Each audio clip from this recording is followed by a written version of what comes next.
March 19, 2020, Druin, Victoria, Australia. 74-year-old Russell Hill says goodbye to his wife and drives off for one of his many camping trips in the bush of Victoria's high country, also known as the Victorian Alps. The most remote part of the state Victoria, nearly 400 kilometers or about 250 miles from Melbourne. In nearby Pakenham, someone else was all packed and ready to go camping as well. Around 7:30 a.m., Russell arrived at the home of 73-year-old Carol Clay, his longtime girlfriend. The pair had had an affair for about 14 years. They were once high school sweethearts. But when Carol started to get serious about the relationship, they somehow broke up. The pair rekindled their relationship in the early 2000s. Russell and Carol mostly kept their affair secret for all these years. Or at least, they thought they had. Rob Ashlyn, Russell's best friend, once met Carol on one of the camping trips. Russell introduced Carol as a friend, but Rob said it was very clear that they were a lot more than friends. He said he could almost feel their closeness. Carol and Russell would come together for camping trips, but Carol would also join Russell when he trucked lumber for his business. She would meet him somewhere on his route and accompany him. It was a strong relationship, a strong love, more than just an affair. Carol eventually divorced, but Russell was still married. According to one of her friends, Carol did not mind at all. She was an independent lady and had a full life outside of her relationship with Russell. Russell Hill was a father and a grandfather. He and his wife Robin were married for 51 years. He was a well-liked man, with a large circle of friends. They describe him as a man they could always count on, a good friend, and someone who had a positive impact on everyone he encountered. Russell was an adventurer, but a meticulous camper and passionate outdoorsman. A man with a contagious enthusiasm and passion for nature. Russell suffered from various medical conditions, including a heart condition and depression. He was prescribed medication for both. His daughter Debbie said that Russell was a loner, a hard worker, and a man that would shy away from conflict. He could be grumpy though, especially with bad drivers when he was trucking his lumber. Carol Clay was a mother and grandmother. She was a glamorous woman, a lady. Her sister said she had a big personality, a big laugh, and had left a big hole in her life. Carol was a Country Women's Association leader. The CWA is an organization that seeks to improve the lives of women and children in regional and rural areas in Australia. Carol had even been elected a Member of Honor. Only a very select few ever reached this level. Only 5 other women were ever given this honorable title. Former member Margaret Carsemeyer says Carol was a very devoted member. She gave 110% to the organization. And Carol was admired and loved by everyone. Russell was a retired logger and spent many years working in the high country. He had a lot of experience in the bush. His best friend of almost 3 decades, Rob Ashlyn, said that no one knew the high country terrain and weather better than Russell. Cell phone reception is scarce in the high country, but Russell always kept in touch with his friends and family via high-frequency radio. He was a member of an amateur radio club and chatted daily with his clubmates. Russell last made radio contact with his friend Rob on the evening of March 20th, and all seemed normal. According to Rob, he was upbeat and positive. Russell was, quote, as happy as a pig in shit, end quote. In the same conversation, Russell mentioned that he was camping in the Wonnangatta Valley. But then, the next day, Russell stays silent.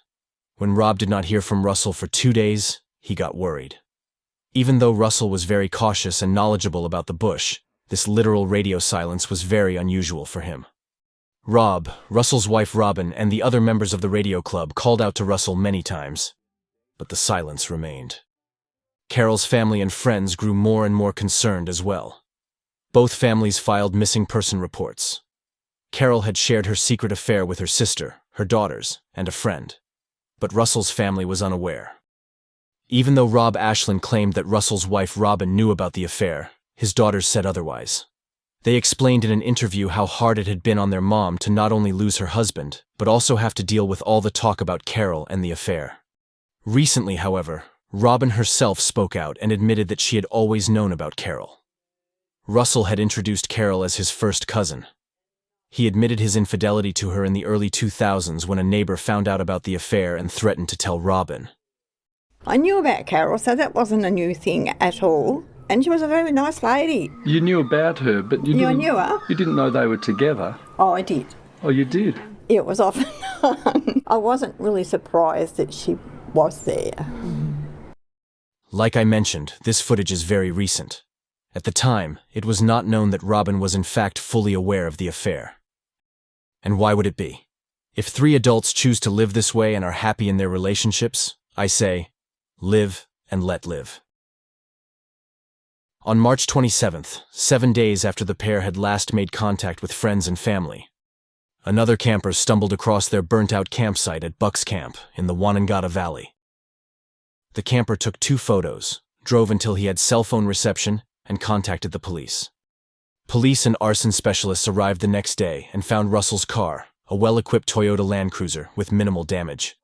The tent and everything in it, however, was burnt to the ground. And worse, there was no sign of Russell and Carol. Police and arson specialists investigated the campsite with a fine-tooth comb. From the state they found the campsite in, they believed that the pair had intended to return to the site. The possibility that they had set their camp on fire themselves was deemed unlikely. An important detail is a gas bottle found inside the tent. Rob Ashlyn, who had been on many camping trips with Russell, stated that Russell would never take a gas bottle inside the tent. Russell always set up his campsite in the same manner. His gas bottles were always stored outside, under his truck. The car was in working order, and even though their phones and drone were missing, enough personal items were left behind to assume they planned to return. Carol's handbag and both their purses were found in the car. Police searched the area extensively, but it was worse than looking for a needle in a haystack. The Victorian high country is stunningly beautiful, with breathtaking views and picturesque mountains, valleys, rivers, and lakes.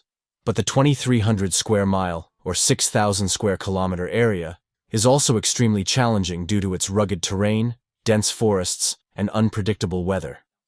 And the Australian autumn had started to set in to make things even harder. Days went by, and Russell and Carol remained missing. The police issued an appeal to the public to help find the elderly pair, and the searches in the area continued. But still, they would not be found. On April 7th, with Russell and Carol missing for 18 days, the police announced that the search for the couple had been called off.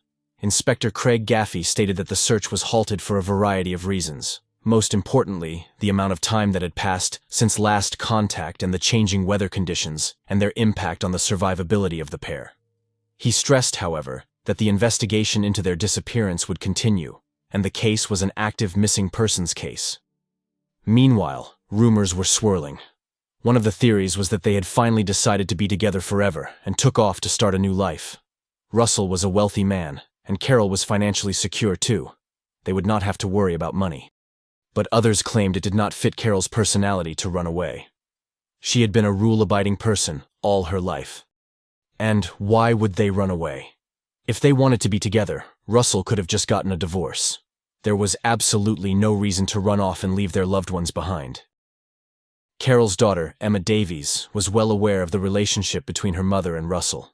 She described the 14-year relationship as very loving and caring. When police notified her of the discovery of the campsite, they asked Emma permission for the public appeal for help. Emma said she had some privacy concerns about the request, because it would disclose her mom's relationship with a married man. And she was right. The disclosure of the relationship was not taken lightly by many unknowing friends and family. And of course, it became a focal point in the press. The police continued their investigation. Locals point them to a possible suspect, a man known as Button Man. A tough man who camped out in the bush for weeks at a time. Deer hunters had nicknamed him Button Man because he was known to carve sculptures out of deer antlers and wore little bone buttons in his ears. Besides Russell and Carol, 4 other men had suspiciously gone missing in the high country since 2001, all of them in areas where the Button Man would camp out. Police followed up on the lead and quickly identified Button Man, but ruled him out as a suspect by the end of April. On April 22nd, both families shared new photos of the pair, and each released a statement in which they expressed their suffering, gratitude for the extensive searches, and pleaded for help.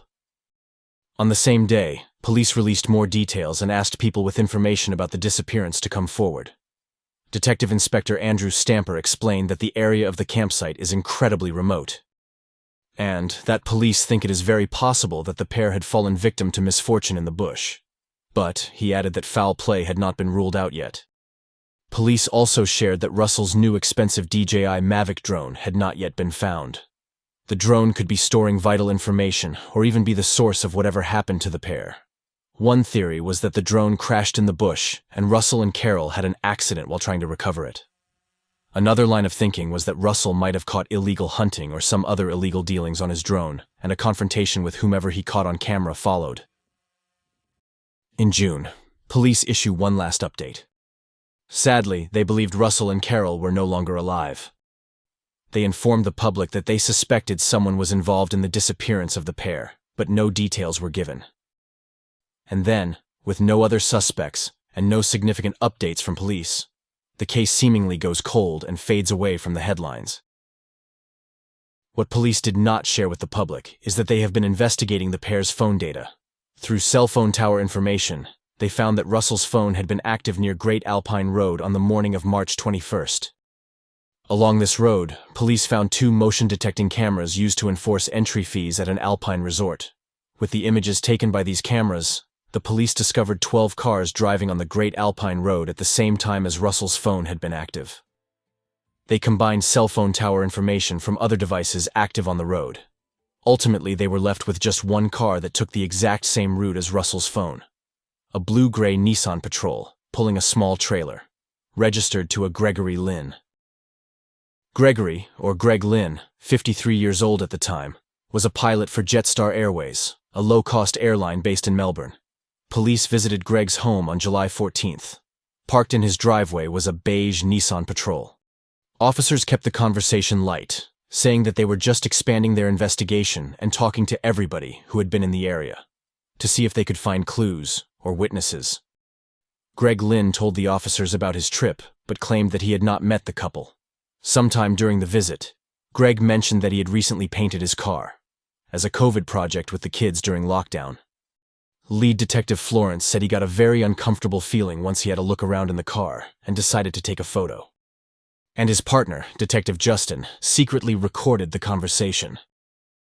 Through historic Google Street images, police confirmed that in 2019 a blue-gray 1997 Nissan Patrol was parked in Greg's driveway. Suspicion rises, but for the moment, Greg Lynn remained a person of interest and not a suspect.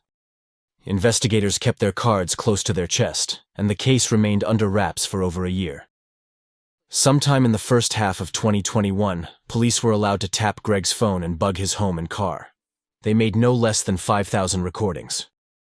In an article on the Channel 9 website, an undisclosed officer who listened in on over 3,000 recordings describes Greg as, quote, homophobic, narcissistic, a chauvinist, misogynist, and prejudiced, end quote.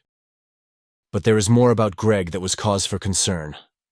Let's take a look at the man and his past. When Greg came onto the police's radar, he was 53 years old, lived in Caroline Springs in Melbourne West in a comfortable family home with his second wife, Melanie Lynn. The pair had one son together, and Greg had 2 sons from his first marriage. Melanie was a flight attendant at Jetstar Airways. The pair had met through work. Greg was an avid outdoorsman. He enjoyed camping out in the bush, was a member of a gun club, and was a deer hunter. A co-worker who wished to remain anonymous described Greg as one of the nicest people ever, saying that she had flown with him a number of times and thought of him as the most amazing pilot. Information about Greg's past starts around the time he trained with the Royal Australian Air Force in 1986. He wanted to become a fighter pilot, but did not make it to the top tier. Knowing this would lead to becoming a transport pilot, he quit and started working as a commercial pilot in Tasmania and later on for Ansett Airlines. He met his first wife, Lisa, a flight attendant, and to the outside world they appeared to be the perfect couple. They had 2 sons together and lived in a nice house. Behind closed doors, it was quite the opposite. According to Lisa's family and friends, the marriage was problematic, to say the very least. They claim Greg was a serial cheater and did not treat Lisa right. The divorce was bitter, like the marriage had been. And then, on October 26, 1999, the 34-year-old mother of 2 small children was found dead in the garden of her home. She was found lying in the fetal position. Multiple people that knew the couple suspect that Greg was involved, and feel that the case was not investigated properly. Lisa's case really should have its own video. Unfortunately, I can't do it justice here in the story about Russell and Carol. I will add a link in the description box to more information about Lisa. Later on in the video, I will share a very recent update about Lisa's case. But, for now, it is important to know that at the time, Greg was not a suspect or charged for anything related to Lisa's tragic death. He did not attend the funeral and just continued his comfortable life. His employer, Ansett Airlines, went bankrupt in 2002. He found a job at Qatar Airlines and flew around the Middle East for 5 years. I assume the boys lived with him, but could not find anything about this period in Greg's life. He returned to Australia in 2007, started working for Jetstar Airlines, and met his second wife, Melanie. Greg's Caroline Springs neighbors describe him as guarded but friendly, and they mention that the pair are seemingly living the Australian dream. They appear to be very close and happy. Kind of a mixed bag, the opinions and claims about this man. Police have not mentioned hearing any domestic violence going on in the months that they listened in. The only remarkable thing is that Melanie does not call him by his name, but addresses him as Captain. Yep. Anyway. Neighbors and co-workers describe him as a friendly man. But the allegations Lisa's family and friends make are very alarming. With all this in mind, let's go back to 2021. While the police listened in on Greg 24/7, they found out that he often talks to himself. Some say it could be due to his job as a pilot, where he is used to narrating what he is doing. In any case, it was an extremely helpful coincidence, especially when he seemingly started to reference the happenings at the campsite. On May 4th, 2021, Greg was driving his car, alone. On the radio, Russell and Carol's disappearance was being discussed. Greg is heard turning up the volume of the radio and then recorded saying, quote, "I put a effing trigger lock on it. You've got to get a second set of trigger lock effing keys and stick them in there. They've just got to keep pushing all the time, don't they?" End quote. Later that same day, Greg, again, was driving in his car, alone. And again, the case was being discussed on a radio show. After the segment ended, he was recorded saying to himself, quote, "They're sitting on a beach in effing Queensland, nudist beach, butt naked, playing on his effing drone, running up and down the beach, taking pictures of the young people, who's got the biggest dick." End quote. Of course, we can't go through all the recordings in which Greg does or doesn't talk about the missing couple, but these two sound pretty clear to me. Another helpful coincidence was that Greg had started beekeeping as a COVID project. One day, while tending to his hive, he got stung by one of the bees. As a result of an allergic reaction, his heart was put out of rhythm. He was rushed to the hospital by ambulance and received a few shots of adrenaline. After this incident, Jetstar's policies deemed Greg not fit to fly, and he was grounded. Greg detailed the incident on social media, but the police had been following the event live through their listening devices, of course. Thanks to the bee, police now knew it was safe to turn the pressure up without tipping Greg off. They did not have to inform Jetstar that their captain Lynn was a suspect in a murder case. And with Greg safely on the ground, there would be no risk for the airline's passengers. On October 18th, 2021, family members from both sides and the police launched a new appeal for information. Russell's daughters spoke, as well as Carol's sister. They are heartbroken and indicate that they do not expect to find the pair alive. They just want to bring them home and find peace. Without knowing what's happened or finding a body, I feel like there's always that little glimmer of hope that he might come back. And so that's really hard because deep down I know he won't. On the same day, police shared an update with the public and dropped a big hint to Greg. Detective Inspector Andrew Stamper says in an interview with 7 News that police still believe a third party was involved, and that he is confident that the investigation's twists and turns are leading investigators to a suspect. When asked how the person of interest should be feeling, Stamper's answer is short, quote, "I would be uncomfortable." End quote. A few weeks later, on November 7th, police gave Greg another hint. Images of the blue Nissan Patrol are shown in an episode of 60 Minutes Australia. DI Andrew Stamper explains that witnesses have seen the same Nissan Patrol parked close to Russell and Carol's campsite. He also makes it clear that they suspect the driver of this vehicle is involved in the disappearance. Mr. Stamper even confirms that police are looking for a killer and are closing in on someone. Like many Australians, Greg and his wife watched the show. Of course, the recording devices are on and police are listening. When images of the car appear on screen, Melanie bursts into high-pitched, hysterical laughter and exclaims that the car looks exactly like Greg's car. Greg replies, quote, "It's not funny, sweet pea." End quote. Greg certainly felt the pressure. The methodical and cool-headed pilot starts to crack. Shortly after the TV show, he was caught on camera, removing the awning from his car to make it look less like the car shown on screen. On November 22, 2021, police hear Greg once again talking to himself while driving alone in his car. He is out on a camping trip in the high country by himself. This time, though, he is heard speaking in the past tense about himself and appears to be crying. Police think that Greg might be contemplating taking his own life and execute an unplanned arrest. A special operations group is flown out to the high country by helicopter. They quietly surround Greg's campsite at Arbuckle Junction and arrest him while he was cooking steak and mushrooms. A group of students, camping nearby, captured the police helicopters on their phone.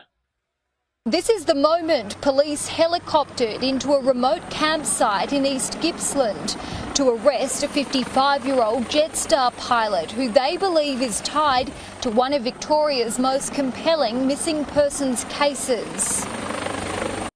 After Greg's arrest, a search of his house followed, and his car was seized as well.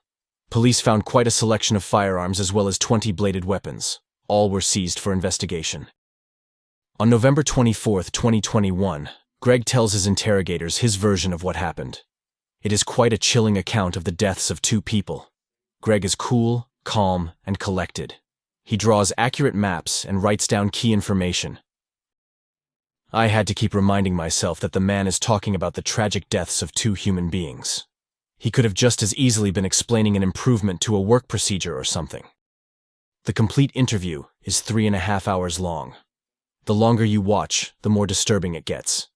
This man is so emotionless, so cold, so utterly selfish. Even if he spent the previous 20 months fabricating and rehearsing this story, it would still be seriously disturbing that this ice-cold performance is the best he can do. I will let Greg tell most of the story, or his version of the story, so you can see him for the man that he is. I will do the lead-up, and then we'll switch to Greg. According to Greg, initially, the three of them got along fine and had some friendly conversations. The next day, when Greg returned to the campsite after hunting for deer, he noticed that Russell's mood had changed. Greg himself was annoyed too, because he had noticed a drone flying over him while he was hunting nearby. When he returned, it turned out to be Russell's drone, and he was flying it over Greg's campsite. They got into an argument when Greg complained about the drone. Russell said he didn't like deer hunters and threatened to take some of his drone footage to the police, allegedly showing Greg hunting too close to the campsite. Greg suspected that it was all about Russell wanting him to leave, because he had arrived just before the pair and had taken the best spot near the river. After the argument, Greg returned to his campsite and decided to provoke the elderly couple by turning the music up on his car stereo. He continued to explain that his car doors were open. His shotgun was placed on the back seat, and the ammunition was on the front. A little while later, it was now dark. He heard some rustling near his car.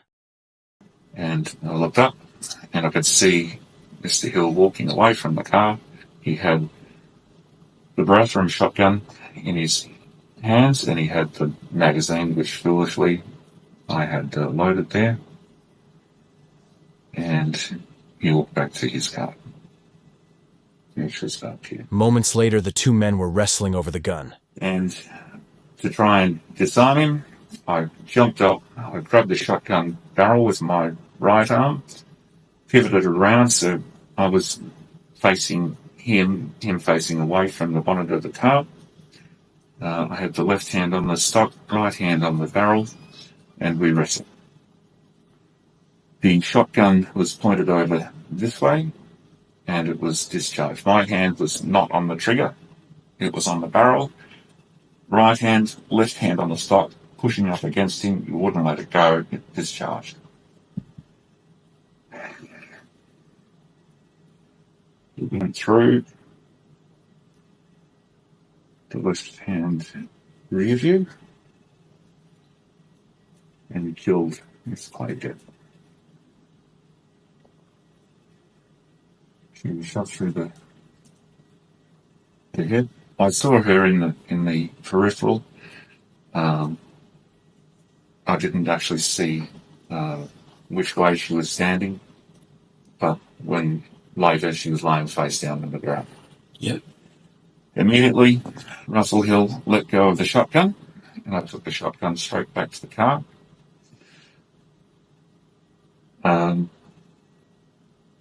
There was another round in the shotgun. To get rid of it straight away, moved the action, fired it up into the air, threw the gun into the bag, magazine out, magazine on the floor, and shut both doors, turned the music off. So he couldn't get at it again. As I turned around, and coming back this way, in the meantime he had been with Miss Clay. He advances towards me with a knife in his right hand and a fist punched in his left. He first takes a swing with his left hand. I blocked that. With his right hand, he takes a swing with the knife. I grabbed his wrist and with my left arm pulled over his right, and he pushed me over back onto the ground, and the knife went into his chest. It rolled over, and I got off him. He drawled a little bit, and then he stopped me.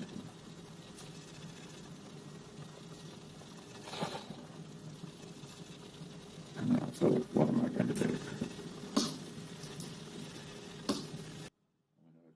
After Russell stopped moving, Greg checked both him and Carol for a pulse, but there were none. From there, the cold-blooded, methodical pilot claimed to have panicked. He says he feared he would be blamed for the deaths and decides to remove as much evidence as he can. He tidied up the campsite as best as he could, as he called it. What he meant is that he torched Russell and Carol's tent with as much possible evidence in it as he could, including the external car mirror. He started the fire with a bit of petrol, and the gas bottle did the rest. Next, he put the bodies of Russell and Carol in his trailer and drives them to Union Spur Track, a site a few hours away. There, he leaves the couple under a tree, only covered with sticks and twigs.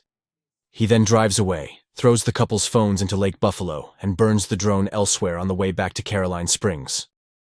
When he arrives home, he does not tell Melanie, and even though he had bruises on his body from the fight with Russell, she does not notice. She was way too preoccupied with the pandemic and lockdowns. Greg testified that Melanie never knew anything about what happened at Buck's camp.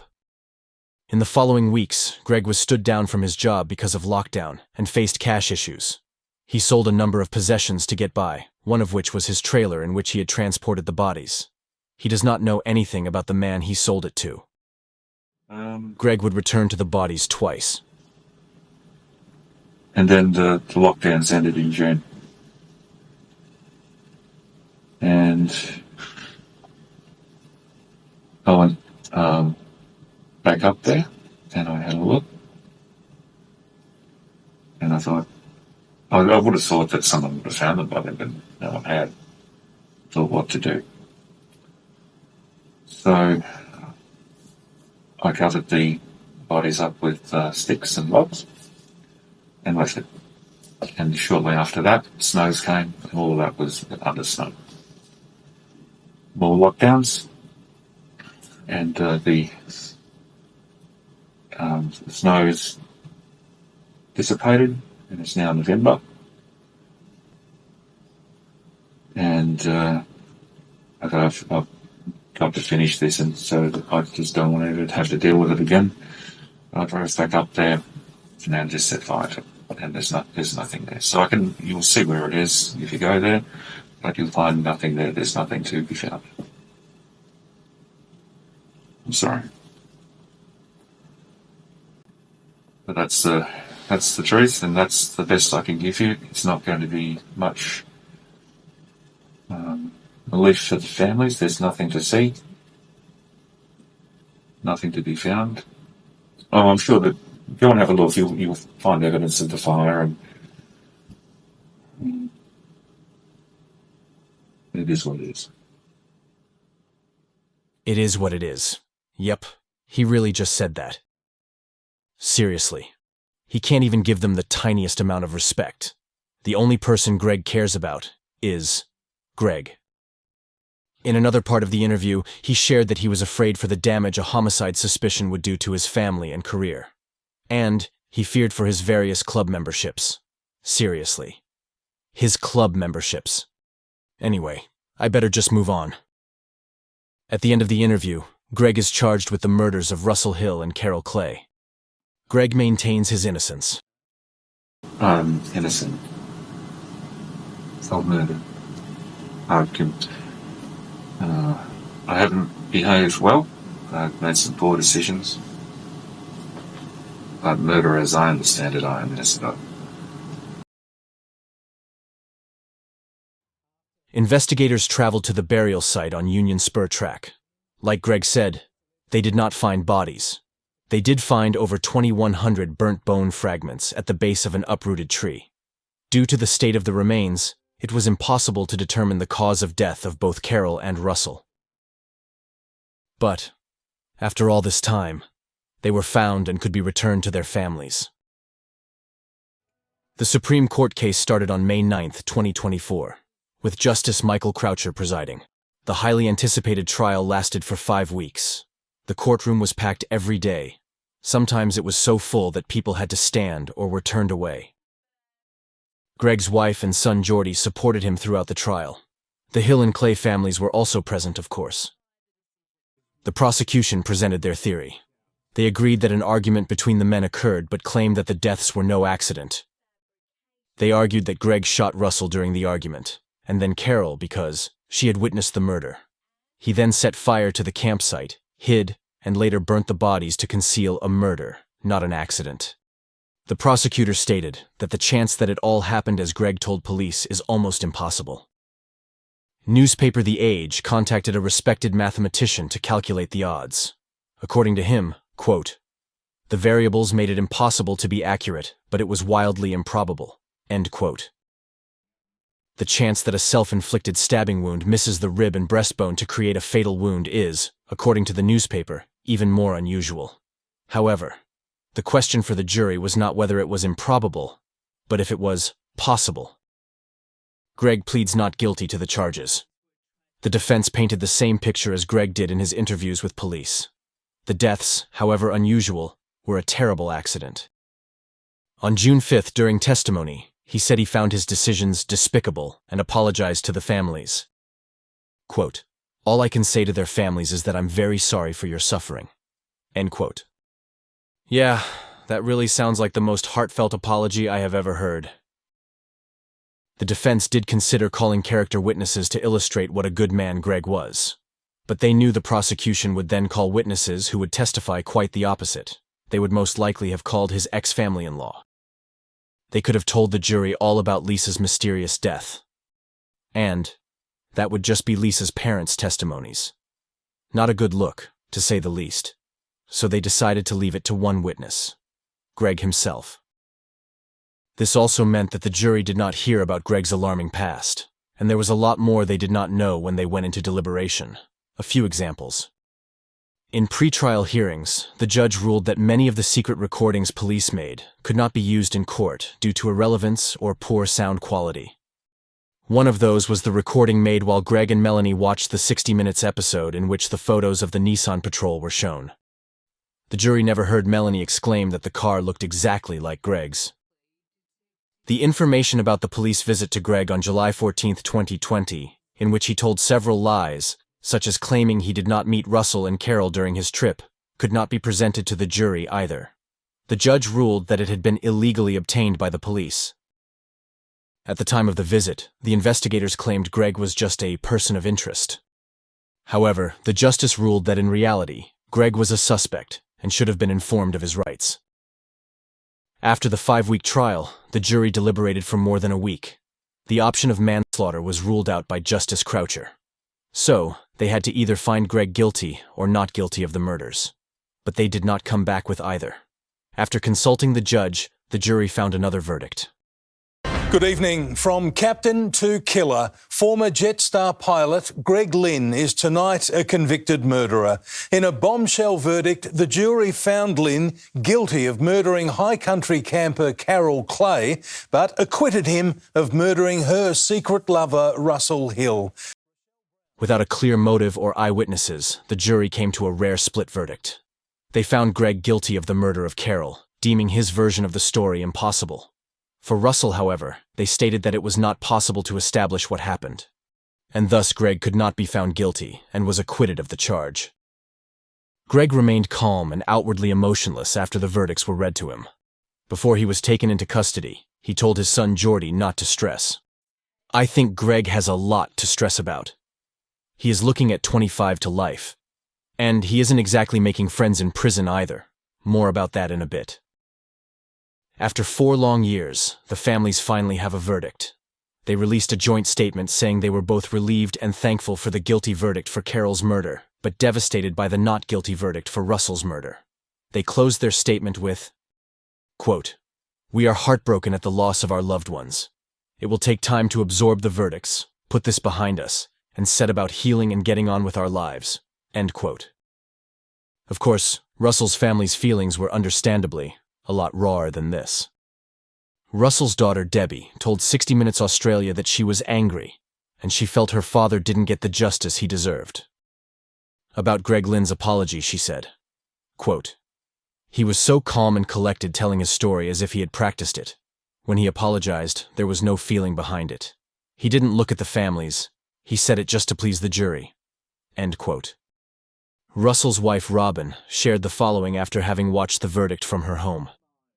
It makes you feel numb, or his death was for nothing because no one's going to be punished for it. I hope he suffers for the rest of his life, really. Yeah, I hope he has a lovely time in jail. Interesting how the reported checks if Robin really means that. Of course she really means that. Unfortunately, if Greg will spend the rest of his life in jail remains to be seen. On July 19th, he appeared in court to start the sentencing process. However, as expected, Greg's attorney announced that they will file an appeal. So, it is still not over for Russell and Carol's loved ones. The next court date is scheduled for September 12th. We'll have to wait a few weeks to see where this case is going. But I'm afraid we won't be done with Greg for a long time to come. He will remain in custody in Melbourne Assessment Prison. The other inmates are not exactly fond of him. They call him entitled, arrogant, and aloof. According to an anonymous inmate, Greg does not mix with his fellow inmates or align with one of the networks inside. This put a target on his back. A few weeks ago he was attacked with, human, brown, smelly stuff. Yep, that stuff. The case is apparently still being investigated by the prison.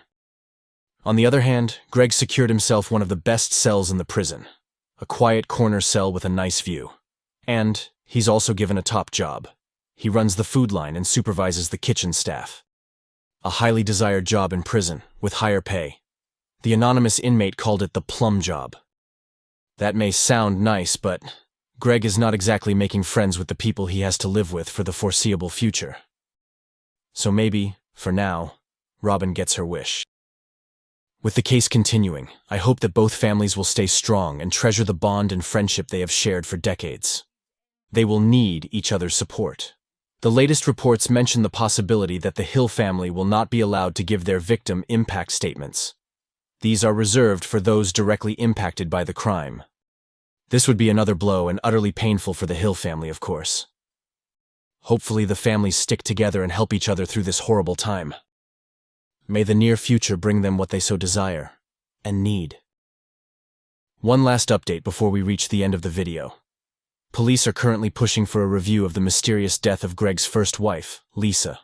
Hopefully, after all this time, her case will finally get the attention that it deserves as well. Thank you so much for watching. I really appreciate that you took time out of your busy day to learn about Russell and Carol, the Clay and Hill families, their friends and loved ones. Have a wonderful rest of your day and be safe. If you liked this video, please give it a like. Share the video with someone who would appreciate it. It would be amazing if you subscribe to the channel. And Don't forget to hit the notification bell to not miss any of my videos. Thanks. Alright, over and out. Bye.